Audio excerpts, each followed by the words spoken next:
मंत्रा face wash, ये कोई cosmetic नहीं, आयुर्वेदिक औषधि है।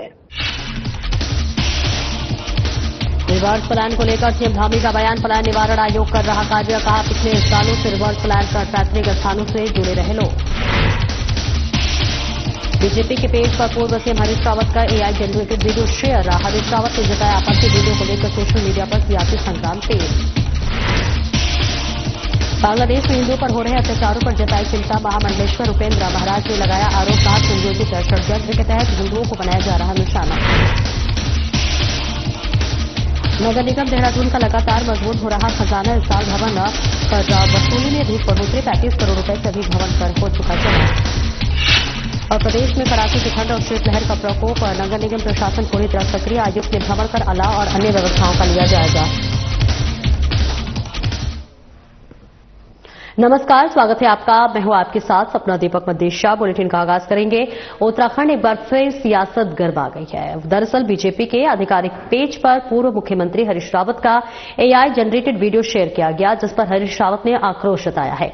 उन्होंने कहा कि क्या अब राजनीति में सच की कोई जगह नहीं बची है? झूठ और फर्जी नैरेटिव के सहारे आखिर कब तक राजनीति की जाएगी? उन्होंने कहा कि सोशल मीडिया पर एआई का सहारा लेकर झूठा वीडियो फैलाया जा रहा है। उन्होंने वीडियो को तुरंत डिलीट कर सार्वजनिक रूप से वापस लेने की बात कही। उन्होंने कहा कि अगर ऐसा नहीं किया गया तो बीजेपी की असलियत जनता के सामने आ जाएगी। हरीश रावत ने चेतावनी देते हुए कहा कि अगर बीजेपी ने झूठे वीडियो के लिए माफी नहीं मांगी और वीडियो नहीं हटाया गया तो वह थाने में एफआईआर दर्ज कराएंगे और साइबर क्राइम के तहत भी कानूनी कार्रवाई करेंगे। उन्होंने कहा कि वह 2017 और 2022 के घाव सह चुके हैं, लेकिन अब 2027 को लेकर झूठ की राजनीति बर्दाश्त नहीं करेंगे। जरूरत पड़ी तो लगातार 7 दिनों तक बीजेपी कार्यालय जाकर इस झूठी राजनीति का पर्दाफाश करेंगे।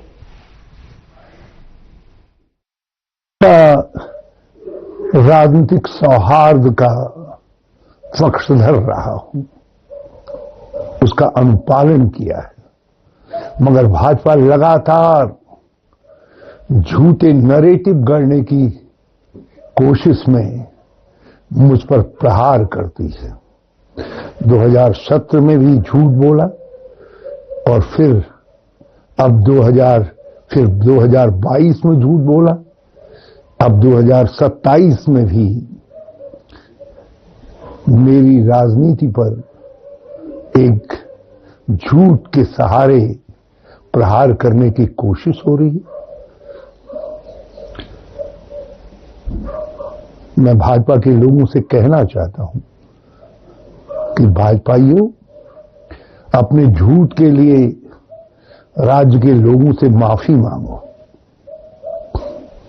यदि जो नैरेटिव आप मेरे खिलाफ सोशल मीडिया में आर्टिफिशियल इंटेलिजेंस का सहारा लेकर गढ़ने का दुष्प्रयास कर रहे हो, यदि उसको आपने वापस नहीं लिया, ये कैसा धाकड़धामी है जिसके पेज में झूठी झूठ गढ़ा जाता है। राजनीतिक विरोधियों के खिलाफ झूठ के सहारे राजनीतिक प्रहार किया जाता है। यदि इस झूठ के लिए आपने क्षमा नहीं मांगी, इसको डिलीट नहीं किया, तो मुझे मजबूर होकर के आपके खिलाफ एफआईआर दर्ज करने के लिए थाने में जाना पड़ेगा। साइबर क्राइम के अंदर भी आपके खिलाफ मुकदमा दर्ज करने के लिए अर्जी लगानी पड़ेगी।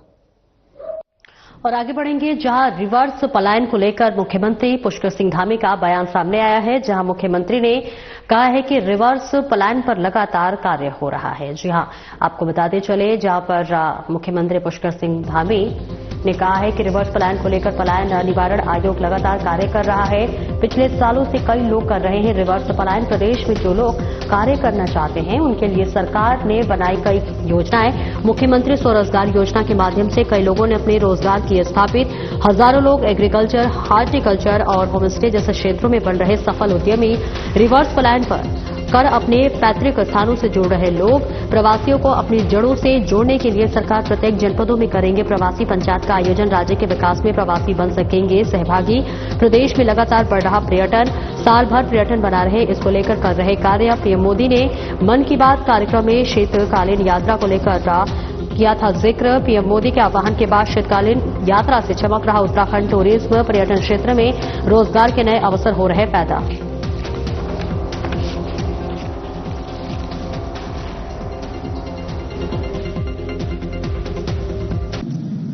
रिवर्स पलायन को लेकर लगातार हमारा पलायन निवारण आयोग काम कर रहा है और उसमें हमने बहुत सारे लोग जो पिछले सालों में रिवर्स होकर आए हैं, अपना काम कर रहे हैं, वो आने वाले समय में हम सभी के लिए भी, राज्यवासियों के लिए भी और राज्य के अंदर जो लोग काम करना चाहते हैं उनके लिए सरकार ने भी कई योजनाएं बनाई हैं। मुख्यमंत्री स्वरोजगार योजना के माध्यम से आज अनेकों लोगों ने अपने रोजगार खड़े किए हैं। होम स्टे के माध्यम से हमारे हॉर्टिकल्चर, एग्रीकल्चर इन क्षेत्रों में आज काफी लोग आगे आकर अपने अपने पैतृक स्थानों से जुड़ रहे हैं, फिर से अपने गांवों की ओर लौट रहे हैं और आने वाले समय में ये और बढ़े, उसको लेकर हम प्रवासी पंचायत इसका भी आयोजन प्रत्येक जनपद में करने वाले हैं, जिससे कि लोग अपने गांवों से, अपने घरों से, अपने पैतृक स्थानों से जुड़कर राज्य के विकास में योगदान दें। अच्छा है कि हमारे यहाँ पर टूरिज्म बहुत बड़ा है, पर्यटन के क्षेत्र में काफी बड़ा है और साल भर पर्यटन अब यहाँ पर उसकी सुनिश्चितता बनी रहे, उसके लिए हमने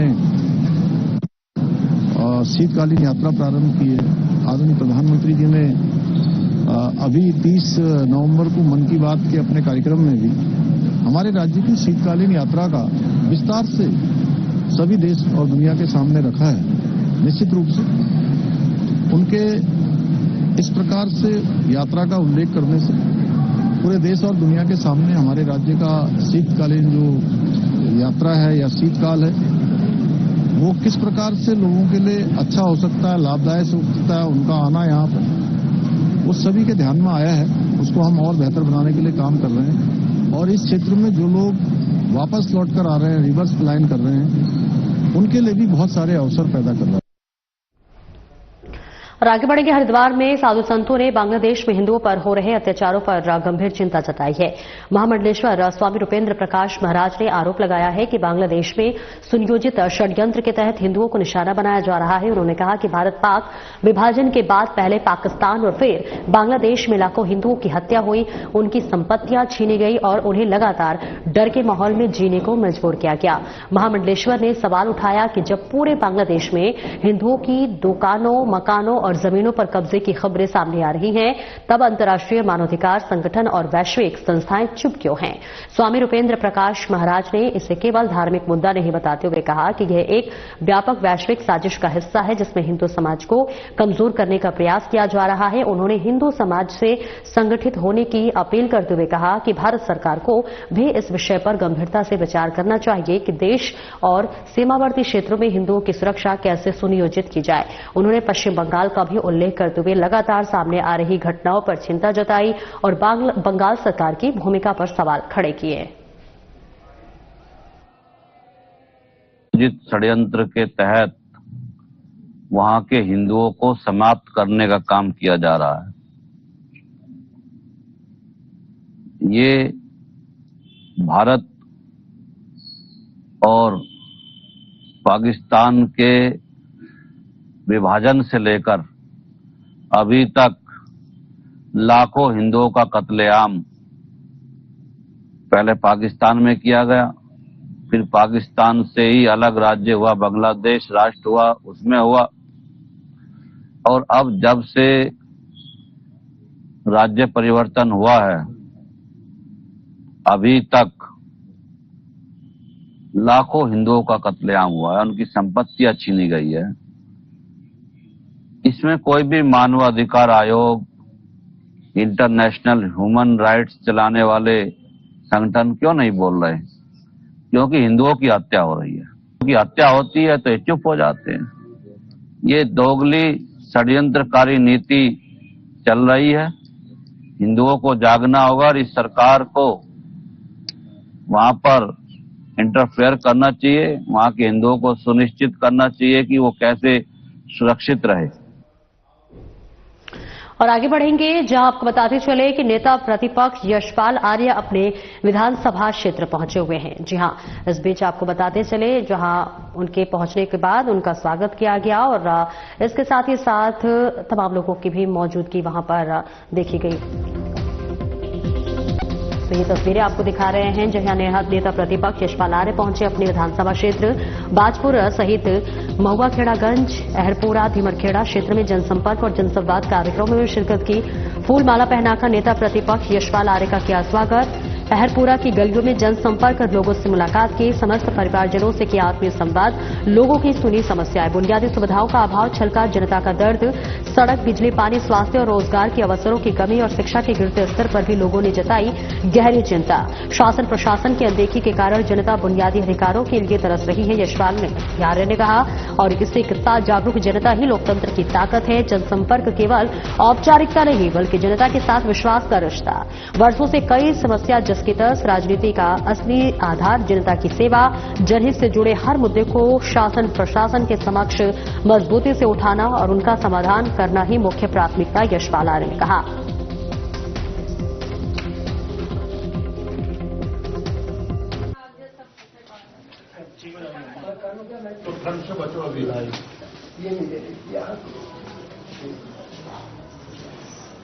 साल को 12 महीने का व्यवहार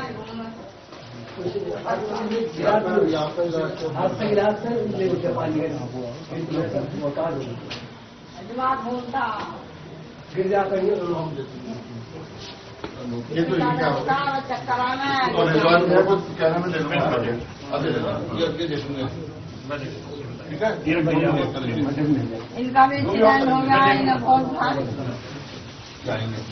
मैं मिलूंगा।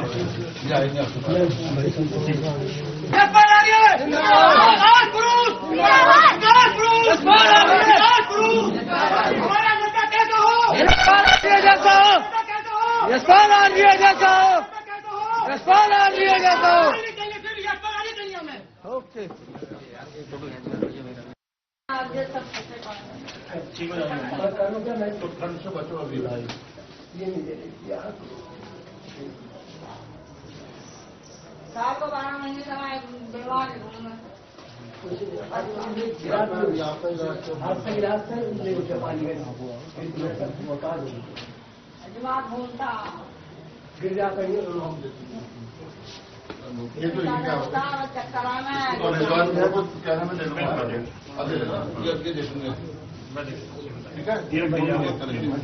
इनका भी चयन हो गया, इन्हें कौन था मैं मिलूंगा।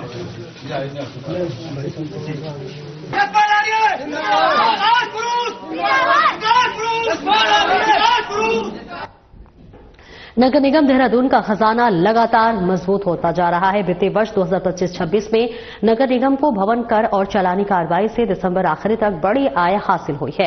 नगर निगम के कर अनुभाग के अनुसार अब तक 35 करोड़ रुपए से अधिक भवन कर जमा हो चुका है। मुख्य नगर आयुक्त नमामि बंसल ने बताया कि पिछले साल की तुलना में इस साल भवन कर वसूली में अधिक बढ़ोतरी हुई है। ऑनलाइन भुगतान नियमित अभियान और बकायेदारों पर सख्ती से भवन कर वसूली में तेजी आई है। इसके साथ उन्होंने बताया कि इस बार का नगर निगम लक्ष्य 75 करोड़ के हैं और इस बार जिस तरह व्हाट्सएप पर बिल भेजने की प्रक्रिया शुरू की गई थी तो अब तक करीब 5000 कर धारक टैक्स जमा करा चुके हैं। इस बार जो हाउस टैक्स का, प्रॉपर्टी टैक्स का जो प्रमुख हमारा राजस्व स्रोत है उसको लेकर के सभी माह में निगम ने पिछले वर्ष की तुलना में अधिक वृद्धि दर्ज की है और अभी तक टैक्स कलेक्शन के कार्य में काफी संतोषपूर्ण कार्य किया गया है। इसको और अधिक, क्योंकि इस बार हमने टारगेट बहुत ज्यादा रखा है, लक्ष्य हमारा बड़ा है और आईटी इंटरवेंशन के माध्यम से भी प्रयास किया जा रहा है कि अधिक से अधिक लोगों तक और टैक्स धारकों तक पहुंच करके इस प्रक्रिया को सरल बनाया जा सके। अभी तक व्हाट्सएप टैक्स का जो एक सिस्टम बनाया गया है, उस प्रणाली के अंतर्गत भी 5000 से अधिक टैक्स धारक अपना टैक्स जमा करा चुके हैं और उनको रसीद भी अपने रजिस्टर्ड मोबाइल नंबर पर प्राप्त हो चुकी है। इसी प्रक्रिया को और विस्तार देते हुए समस्त टैक्स धारकों को निगम की ओर से कैंप मोड में भी रीच किया जाएगा और ये आउटरीच प्रोग्राम अब एक्सटेंसिव मोड में अगले 3 माह के लिए चलेगा। ऊपर की धनराशि प्राप्त हो चुकी है। रूप से जो डिफॉल्टर्स हैं उनको लगातार नोटिसेस दिए गए हैं, उन पर पेनल्टी और इंटरेस्ट भी लगाए जाने का प्रावधान है। साथ ही साथ इसमें अन्य एजेंसीज से भी समन्वय किया जा रहा है, उनसे भी डेटा शेयरिंग की जा रही है, क्योंकि कई सारे ऐसे भी संस्थान हैं जिन्होंने कि अभी तक अपना रजिस्ट्रेशन नहीं कराया है। तो एमडीडीए से भी सैंक्शन मैप के संबंध में जानकारी प्राप्त की गई है। जल संस्थान और यूपीसीएल से भी जो कनेक्शंस फ्रेश इश्यू किए गए हैं उनके संबंध में जानकारी प्राप्त की गई है, ताकि इनका रजिस्ट्रेशन भी आसानी से कराया जा सके। और एक छोटे से ब्रेक के लिए रोकेंगे, जल्द लौटते हैं।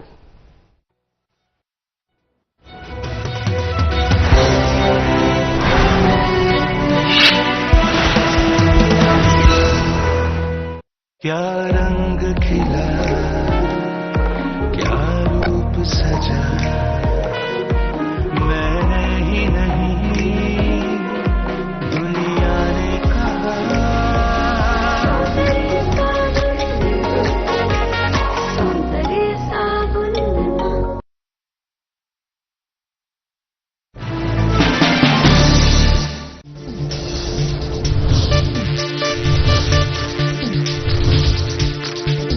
साधना इंस्टीट्यूट के छात्र हर साल नए नए जगहों पर नए नए संस्थानों पर काम करने के लिए जाते हैं, उन्हें प्लेसमेंट मिलता है और साथ ही साथ वो संस्थानों का और साधना इंस्टीट्यूट का नाम भी रोशन करते हैं। तो अगर आप इलेक्ट्रॉनिक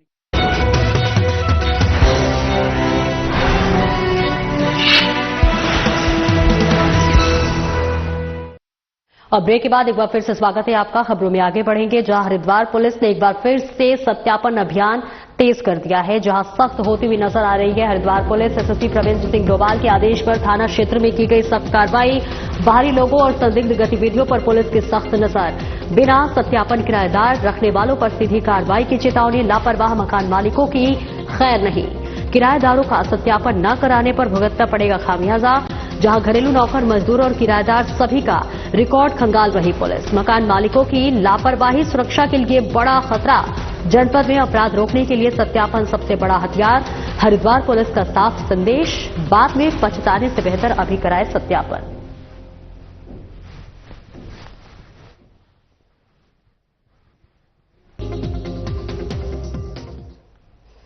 और चलिए आगे बढ़ते हैं। हल्द्वानी में देर रात कुछ कार सवार अराजक युवकों के खुलेआम जानलेवा स्टंट करने का वीडियो सोशल मीडिया पर में काफी तेजी से वायरल हो रहा है।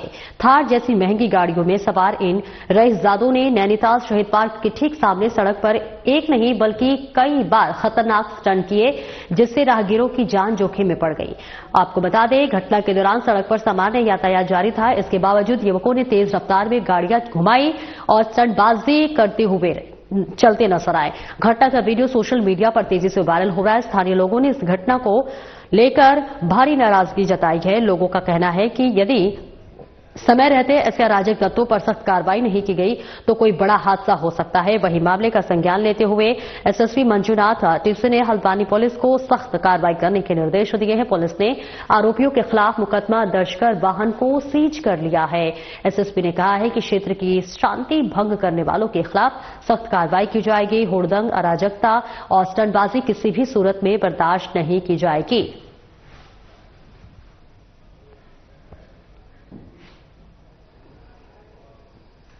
हल्द्वानी में सड़क किनारे बढ़ते अतिक्रमण को लेकर प्रशासन ने सख्त कार्रवाई की है। नगर निगम और जिला प्रशासन की संयुक्त टीम ने आईटीआई रोड और कार्यशाला रोड पर अवैध रूप से किए गए अतिक्रमण को हटाने की बड़ी कार्रवाई की है। इस दौरान सड़क किनारे बनी दुकानों को ध्वस्त किया गया, जबकि रेहड़ी और ठेलों को जब्त किया गया है। प्रशासन की इस कार्रवाई से अतिक्रमणकारियों में अफरा तफरी मच गई। नगर आयुक्त परितोष वर्मा और सिटी मजिस्ट्रेट गोपाल चौहान ने बताया कि आईटीआई क्षेत्र में कुछ दुकानों में अवैध रूप से शराब परोसे जाने की शिकायतें मिल रही थी, जिस पर कार्रवाई की गई थी। उन्होंने अतिक्रमणकारियों को दोबारा अतिक्रमण करने पर सख्त कानूनी कार्रवाई की चेतावनी दी। उन्होंने कहा कि शहर को अतिक्रमण मुक्त रखने के लिए आगे भी ऐसे अभियान लगातार जारी रहेंगे।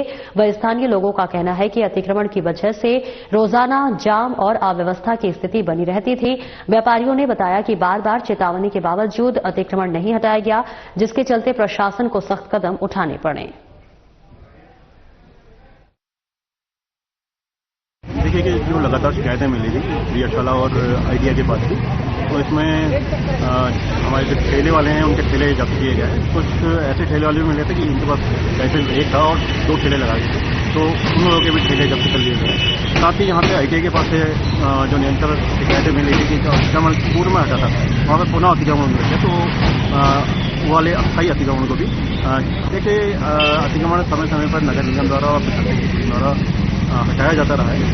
हमारी सभी व्यापारियों से और हल्द्वानी की आम जनता से भी अपील है कि जो मुख्य मार्ग हैं और जो फुटपाथ हैं, सड़कें हैं, वो तो चलने के लिए हैं, उसमें अतिक्रमण का प्रयास ना करें, अन्यथा इसमें अतिक्रमण हटाने की कार्रवाई निश्चित रूप से होगी।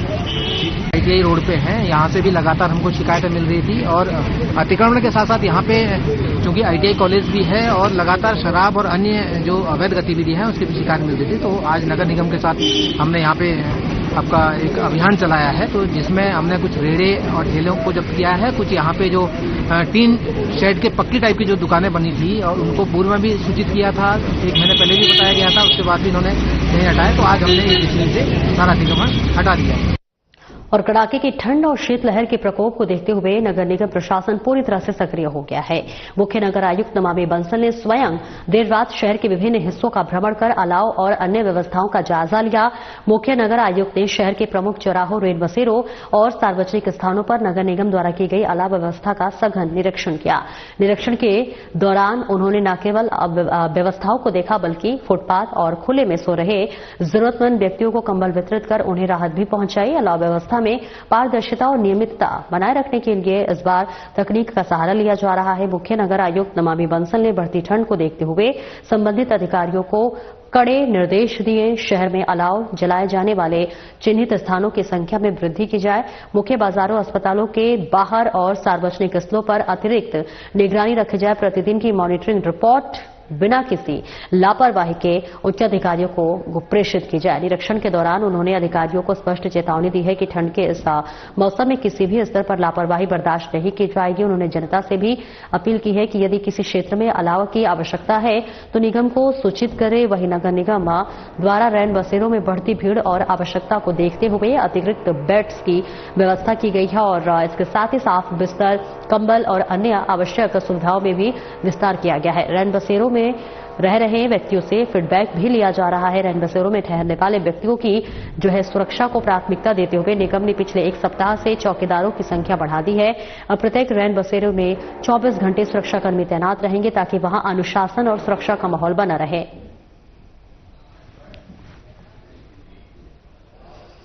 और सर्दियों की छुट्टियों के चलते राजधानी देहरादून में पर्यटकों का सैलाब उमड़ने लगा है। शहर की यातायात व्यवस्था और शांति व्यवस्था को बनाए रखने के लिए एसएसपी अजय सिंह ने सख्त कदम उठाया है। एसएसपी ने शहर के कई इलाकों में धरने, प्रदर्शन, रैलियों को प्रतिबंधित कर दिया गया है। वहीं एसएसपी देहरादून अजय सिंह ने साफ चेतावनी दी है कि शहर में पर्यटकों की बढ़ती आमद के बीच यातायात में बाधा डालने वालों को बख्शा नहीं जाएगा। रैलियों और विरोध प्रदर्शनों के कारण लगने वाले जाम से न केवल पर्यटन प्रभावित होता है बल्कि आम जनता को भी भारी परेशानी होती है। कहा कि अगर कोई नियमों का उल्लंघन करता है तो उसके खिलाफ बीएनएस की संबंधित धाराओं में मुकदमा दर्ज होगा। शीतकालीन यात्रा और जिस तरह से अभी टूरिस्ट का छुट्टियों में आवागमन रहता है, खासकर मसूरी, धनौल्टी और अन्य जो टूरिस्ट स्पॉट्स हैं, यहाँ पर क्रिसमस ईव और नए साल पर भी काफी सारे टूरिस्ट बाहर से आते हैं। उसको देखते हैं चूंकि शहर में भी प्राय देखा गया है कि काफी सारे धरना प्रदर्शन, जुलूस निकलते हैं और जिनके द्वारा कुछ के द्वारा इसमें नियमानुसार अनुमति नहीं ली जाती है। उसको देखते हुए प्रशासनिक रूप से जो है बीएनएसएस की सेक्शन में कुछ एरियाज को प्रतिबंधित किया गया है और साथ ही साथ उन एरियाज में अगर कोई प्रोसेशन या जुलूस निकालना है तो उसकी नियमानुसार अनुमति प्राप्त कर ली जाए आयोजक द्वारा, और इसके आयोजक द्वारा इसमें कोई अनुमति नहीं ली जाती तो उनको धारा जो है 223 बीएनएस में इसमें बताया गया कि आयोजक के विरुद्ध इसमें मुकदमा दर्ज किया जाए, जिससे कि आम जन को इस तरह की असुविधा न हो, खासकर जो टूरिस्ट पर्यटक शीतकालीन यात्राओं के लिए आ रहे हैं उनको भी कोई असुविधा न हो। शीतकाल फिलहाल इस बुलेटिन में इतना ही। नमस्कार।